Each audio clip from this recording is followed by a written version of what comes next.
मला आडवाडवी करण्याचा प्रयत्न झाला,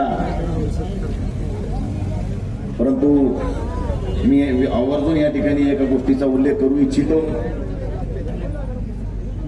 आयुष्यभर मी जेवढ्या निवडणुका लढल्या, एकाही निवडणुकीमध्ये मला मुसलमान समाजाला मदत केली नव्हती, परंतु कालच्या लोकसभेच्या निवडणुकीत मागासवर्गीय समाज असेल, मराठा समाज असेल, मुस्लिम समाज,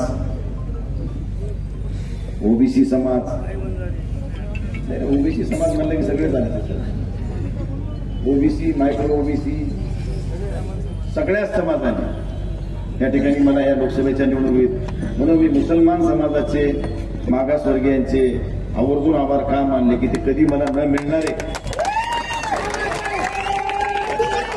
यावेळेस मोठ्या प्रमाणात मला मिळालं। म्हणजे मुसलमानांना तर मराठा समाज हिंदू मतापेक्षा बी पुढे जाऊन काम केलं,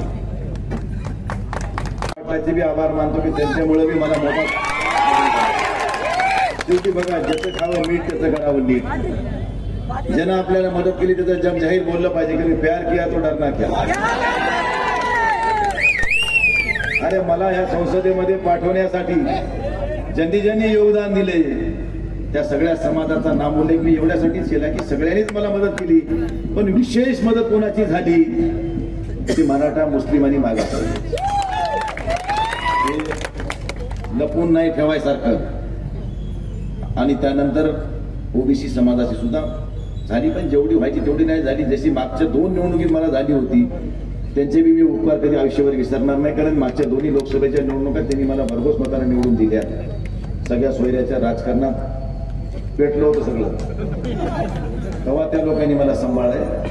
आता थोडं सोडलं असेल सगळ्या सोयऱ्याच्या संबंधात, पण मी तुम्हाला कदापि सोडणार नाही। आता उल्लेख केला मी, मुस्लिम समाजाला वनवे म्हणजे त्यानं तिकटाला पैसे मागितले नाही, ते बाहेर गावून आले, ऑटो आहे का नाही बघितला नाही, नीट आपलं पायी उन्हाचं आले, पैसे कोण नाही घेतले, पैसे बकल नाही घेतले, पण त्यांनी स्वाभिमानानं मतदान केलं, त्याच्याबद्दल त्यांचे आभार